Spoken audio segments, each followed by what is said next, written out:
warahmatullahi wabarakatuh. Waalaikumsalam warahmatullahi wabarakatuh. Alhamdulillahirabbil alamin. Alhamdulillahi lam yalid walam yulad walam yakul lahu kufuwan ahad. Asyhadu an la ilaha illallah wahdahu la syarikalah wa asyhadu anna Muhammadan abduhu wa rasuluhu la nabiyya ba'dah. Allahumma shalli wa sallim ala sayyidina Muhammad tibbil qulubi wa dawaiha wa afiyatil abdan wa shifaiha wa sihhatika bi nuril absar wa diyaiha wa ala alihi wa sahbihi. Allahumma shalli ala habibina wa syafi'ina wa qurrata ayunina sayyidina Muhammad wa ala alihi wa ashabi ajma'in, amma ba'du. Para pemirsa yang berbahagia, baik yang di rumah maupun yang ada di studio, hari ini kita akan bahas satu tema yang sebenarnya hari ini yang kita bicarakan itu mumpung lagi nggak ada, ya. Yang kita bicarakan hari ini adalah tentang setan. Mengapa saya bilang nggak ada? Karena Rasulullah bersabda bahwa pada bulan Ramadan itu setan dibelenggu dan dikunci, sehingga setan itu tidak diberikan kesempatan oleh Allah untuk bisa menggoda manusia pada bulan Ramadan. Ini sebenarnya kesempatan. Jadi kalau ada orang malas, jangan sekali-kali setan menjadi kambing hitam. Jadi setan itu di dipenjara oleh Allah untuk sementara pada bulan Ramadan. Maka sampai kalau seseorang itu kepingin tahu, ya, kalau nanti kalian itu mau cari jodoh, mau pengen tahu sifat asli calon pasangannya itu, maka lihatlah pada bulan Ramadan. Mengapa harus bulan Ramadan? Karena bulan Ramadan itu manusia itu ya sifat aslinya seperti itu, karena tidak ada campur tangan setan. Setan nggak goda. Kalau dia malas ya memang malas. Kalau di luar Ramadan seseorang itu malas, mungkin dia pada saat itu kalah dengan setan yang menggodanya. Suatu saat kalau dia di luar bulan Ramadan dia melakukan satu dosa, bisa jadi dia waktu itu kalah dengan godaan setannya. Tapi ketika di bulan Ramadan itu setan nggak punya peran untuk menggoda manusia. Jadi itulah bentuk manusia yang asli. Ya. Kita tahu setan itu ada jin, ada setan, ada iblis. Lu tingkatannya di mana ini? Ya. Padahal wa ma khalaqtul jinna wal insa illa. Allah itu menciptakan jin dan manusia kan. Kalau setan itu kan dari mana golongannya? Ya. Ada sama dengan manusia. Makanya ada dua setan itu. Ada setan yang kelihatan, ada setan yang nggak kelihatan.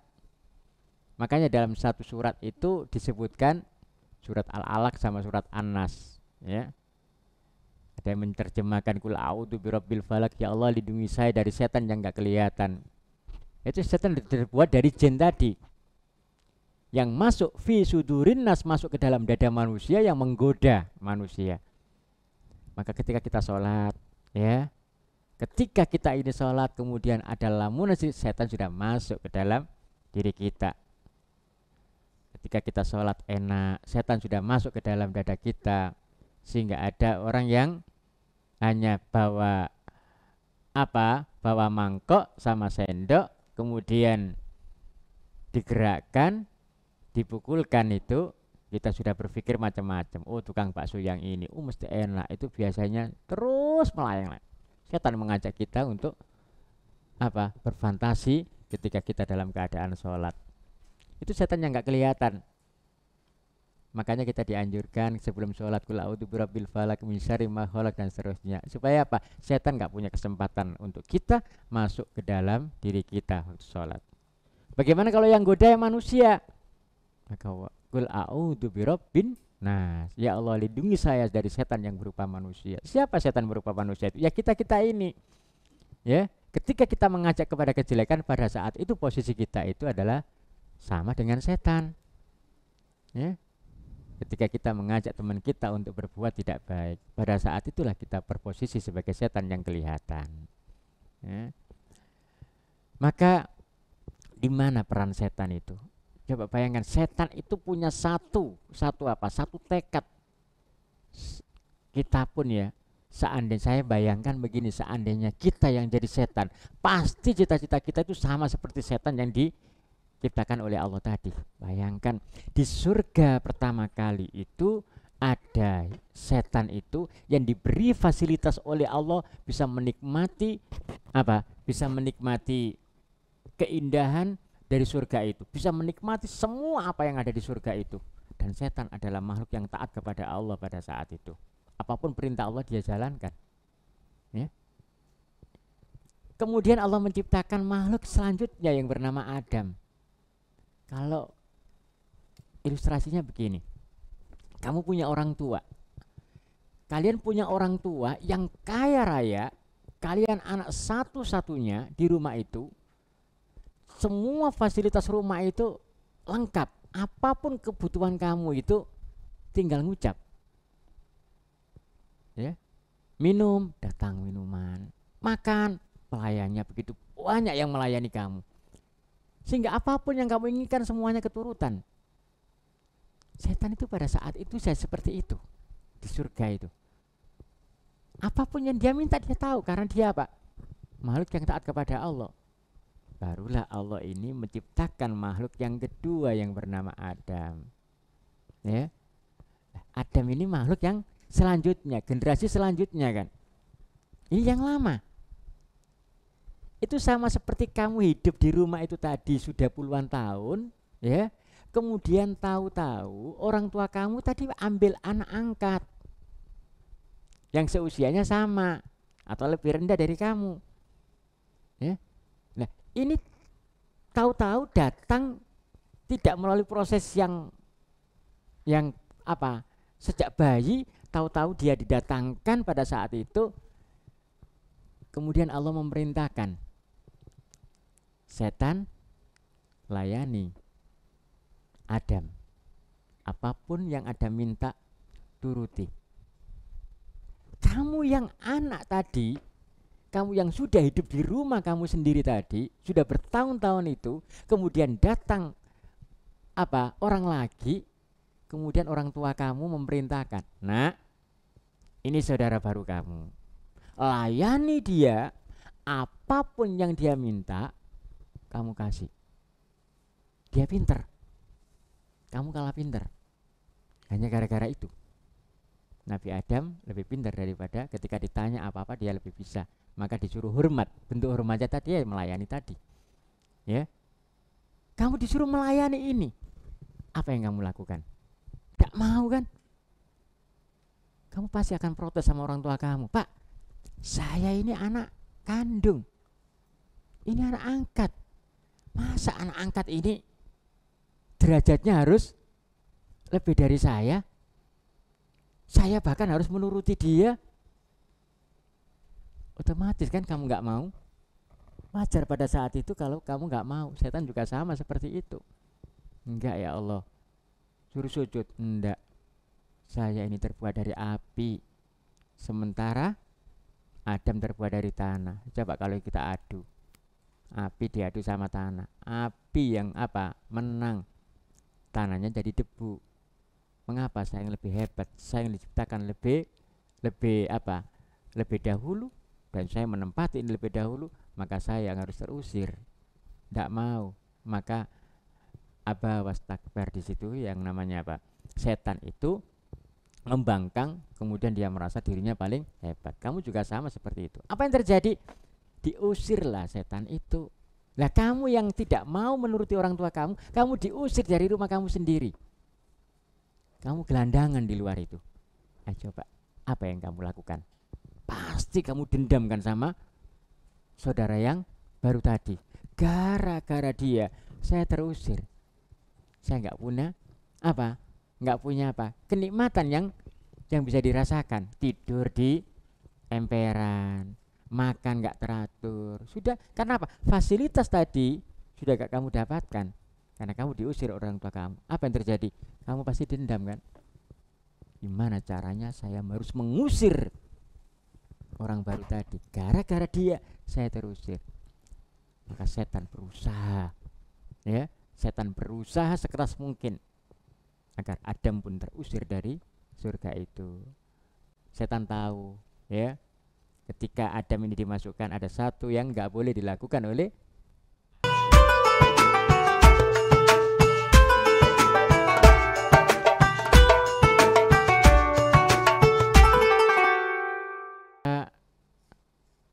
kembali pada setan tadi, ya. Coba bayangkan kalau kita ini yang jadi setannya tadi sama dengan kita ini jadi anak yang pertama kali hadir di rumah itu. Kita tahu saya ini adalah anak yang pertama, kemudian gara-gara dia datang saya terusir.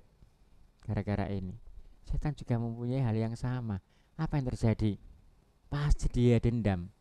Kita saja juga pasti dendam. Gara-gara anak itu saya terusir dari rumah saya sendiri, ya. Maka apa sumpah kita? Apa sumpah setan? Saya harus bisa mengeluarkan Adam itu sama seperti saya. Kan gak enak hidup di dunia itu, ya. Di surga itu semuanya terjamin, tinggal ngomong saja, pengen soto langsung tinggal ngomong datang. Kalau kita di dunia, apa yang kita dapatkan? Pengen soto ya harus pergi ke warung dan seterusnya, ya. Maka setan tahu kelemahannya. Ada satu yang nggak boleh dilakukan oleh Adam dan juga dirinya pada saat itu tentunya. Wala taqrabu kasaratil khuldi. Jangan kamu dekat-dekat dengan pohon khuldi itu. Nah, dirayu, akhirnya makanlah Adam dan Hawa itu, sehingga apa? Dia terusir dari surganya itu. Dan bukan hanya itu, sampai hari kiamat setan itu sudah janji, ya Allah, sampai kiamat pun saya tidak akan rela, saya akan terus menggoda anak cucu Nabi Adam supaya nanti sama-sama masuk neraka dengan saya, ya. Karena setan juga tahu posisinya. Karena apa? Begitu manusia masuk neraka, dia ada di paling bawah, setannya di atas. Semakin banyak maka dia akan semakin di atas, posisi atas. Dan kita tahu neraka itu yang paling bawah adalah yang paling panas. Tempatnya siapa? Manusia, ya. Makanya setan itu menggoda sebanyak-banyaknya manusia supaya dia terjerumus dengan dirinya sama-sama masuk ke dalam api neraka, ya.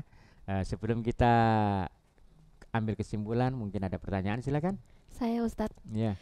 Sebelumnya, apa peran setan dalam mencoba menggoda manusia menurut ajaran Islam? Ya. Peran setan ya itu tadi penuh dengan apa? Penuh dengan dendam, ya. Sama seperti kita. Kalau kita punya sifat dendam, ya, maka kita pasti bagaimana cara menghancurkan orang yang kita dendami tadi. Kalau kita punya jadi orang yang hasut, ya, bagaimana kita menghilangkan kebaikan-kebaikan atau kebahagiaan dirasakan orang-orang lain. Maka peran setan di sini terus, karena apa? Diajarkan kepada anak cucunya bahwa gara-gara dia kita hidup seperti ini, ditimbulkan muncul rasa dendam dan seterusnya, sehingga apa? Sampai kapanpun, ya, dia tidak akan pernah berhenti untuk menggoda manusia. Dan inilah, ya. Jadi apa perannya setan tadi? Karena dia pengen bersama-sama untuk masuk neraka bersama-sama dengan dirinya. Maka inilah kesempatan. Tapi ada janji Allah yang diberikan kepada manusia. Saking sayangnya Allah kepada kita. Ketika setan ya Allah, saya nggak apa terusir dari surga asalkan saya dikasih satu kesempatan. Dua yang diminta oleh setan. Apa itu? Satu, jangan matikan saya ya Allah sebelum hari kiamat.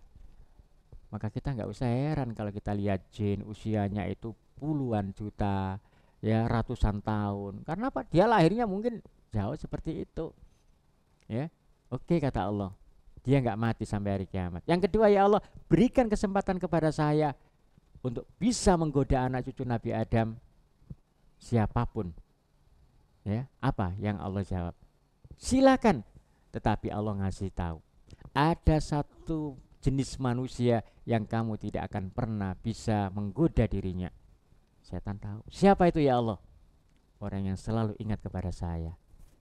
Ketika seseorang itu ingat kepada Allah, setan gak bisa masuk ke dalam dirinya, ya. Makanya nggak ada istilahnya ketika setan itu yang mengajak kepada keburukan, Allah ikut bersamanya, hampir nggak ada. Sehingga nggak ada ceritanya orang yang mau mencuri kemudian dia baca Bismillahirrahmanirrahim, baca Yasin dulu supaya pencuriannya itu nanti berhasil. Nggak ada, ya. Karena ketika seseorang itu berlaku jahat, berlaku jelek, pada saat itu dia nggak ingat Allah lagi. Ketika seseorang itu ingat Allah, maka setan nggak bisa masuk. Makanya apa? Allah memberikan apa pelajaran kepada kita, udkurullah dzikron katsiron, ingatlah kepada Allah dimanapun kamu berada, sehingga apa, setan tidak punya kesempatan untuk masuk ke dalam diri kita, ya. Itulah perannya setan, ya. Semakin dia punya kesempatan masuk ke dalam diri kita, semakin kita ini menjadi orang-orang yang tidak selamat dalam kehidupan kita, ya. Itu mungkin yang kedua, silakan. Saya mau bertanya, apa berbagai macam setan di ajaran Islam dan apa perbedaannya? Ya, sama ya. Setan sama dengan manusia itu kan apa? Mempunyai peran atau kelebihan masing-masing atau mempunyai spesialis masing-masing. Kalau ini yang digoda ini tingkat anak SMA, maka setannya kirim yang S1 supaya berhasil. Kalau ini kiai, maka diberikan yang lebih kiai lagi, yang lebih tahu lagi, ya. Jadi setan itu di sini, sehingga setan itu mempunyai spesialis masing-masing, sehingga ada satu gini, ketika kayaknya setan itu namanya apa? Iblis, ya. Iblis itu manggil setan-setan itu. Hari ini kamu bisa nggoda apa? Saya bisa nggoda manusia asalnya nggak minum jadi peminum. Alah, itu biasa, itu dosa biasa itu, ya. Itu nggak istimewa godaan seperti itu. Kamu goda apa? Saya goda manusia itu asalnya sholat sehingga dia nggak sholat, ya. Nah, itu juga biasa. Saya, ya, kata setannya, ya, saya bisa menggoda suami istri yang asalnya ini rukun jadi cerai. Wah, itu yang luar biasa. Karena apa? Setan yang mendapatkan apresiasi dari apa? Dari ketuanya namanya iblis tadi, itu yang bisa memisahkan seseorang ketika dia menjadi saudara kemudian jadi musuh. Suami istri kan jadi saudara, kemudian dibuat entah digoda bagaimanapun caranya oleh setan tadi sehingga menjadi cerai. Kalau sudah cerai otomatis musuh, ya. Jangankan sudah menikah, yang pacaran aja ketemu mantan aja males, ya, karena dianggap musuh. Nah, ini loh yang apa? Jadi setan itu mempunyai apa? Mempunyai tingkat-tingkatan sama seperti kita. Artinya apa? Spesialisnya. Nggak mungkin apa? Setan goda yang lebih manusianya lebih pinter dikasih, oh kamu bagian sana goda ini, ya. Otomatis kalau kita jadi rajanya setan atau iblis, kamu bagian goda itu, oh ini pinternya ini, kelemahannya di sini, kirim setan yang bisa mengetahui kelemahannya. Sehingga nggak heran kalau manusia itu banyak sekali manusia yang tertipu dengan tipuan setan itu daripada manusia yang berhasil dari godaan setan itu. Siapa yang berhasil itu? Nggak banyak, mereka yang selalu ingat kepada Allah, ya. Jadi inilah yang harus kita lakukan dalam kehidupan sehari-hari. Kita ingat kepada Allah dimanapun kita berada, sehingga Rasulullah itu memberikan banyak cara kepada kita, memberikan banyak doa kepada kita, sehingga doa itu disebut dengan ad-doa kasoif. Doa itu seperti pedang, doa itu seperti senjata. Semakin kita punya banyak senjata, semakin kita bisa mengalahkan musuh-musuh kita dengan mudah. Dan musuh kita yang utama adalah innas syaiton karena aduwwum mubin. Sesungguhnya setan itu adalah musuh yang paling nyata, musuh terbesar dalam kehidupan kita, bukan orang-orang di sekeliling kita, ya. Dan bagaimana cara mengalahkan setan tadi? Ya seperti yang Allah janjikan, udkurullah dzikron katsiron, ingatlah kepada Allah dimanapun dan kapanpun kita berada, maka disitulah peran setan untuk menggoda kita semakin sempit dan semakin tidak berhasil mengalahkan kita. Sehingga ketika kita mau masuk, Rasulullah mengajarkan kepada kita mau masuk tangan apa kaki kiri, kalau apa masuk ke tempat yang kurang baik, keluar dari kamar mandi kita pakai kaki kanan, kita masuk masjid kaki kanan, keluar pakai kiri, kita pakai baju itu pakai lengan kanan dulu, ketika buka itu tangan kiri, dan seterusnya. Allah, Rasulullah memberikan banyak resep kepada kita, sehingga ketika kita ini berbuat apa saja ada doa di situ. Demikian yang bisa saya sampaikan untuk kesempatan hari ini. Mudah-mudahan ada kesempatan yang lain untuk kita berjumpa kembali dengan topik bahasan yang lain. Mudah-mudahan ada guna dan manfaatnya, dan Allah selalu menuntun kita, menunjukkan kepada kita bahwa yang benar itu yang benar, dan memberikan kemampuan kepada kita untuk bisa melakukannya. Dan Allah menunjukkan kita yang salah itu salah, dan Allah memberikan kemampuan, kekuatan kepada kita agar kita bisa menghindarinya. Wabillahi taufiq wal hidayah biridha wal inayah. Assalamualaikum warahmatullahi wabarakatuh. Waalaikumsalam warahmatullahi wabarakatuh.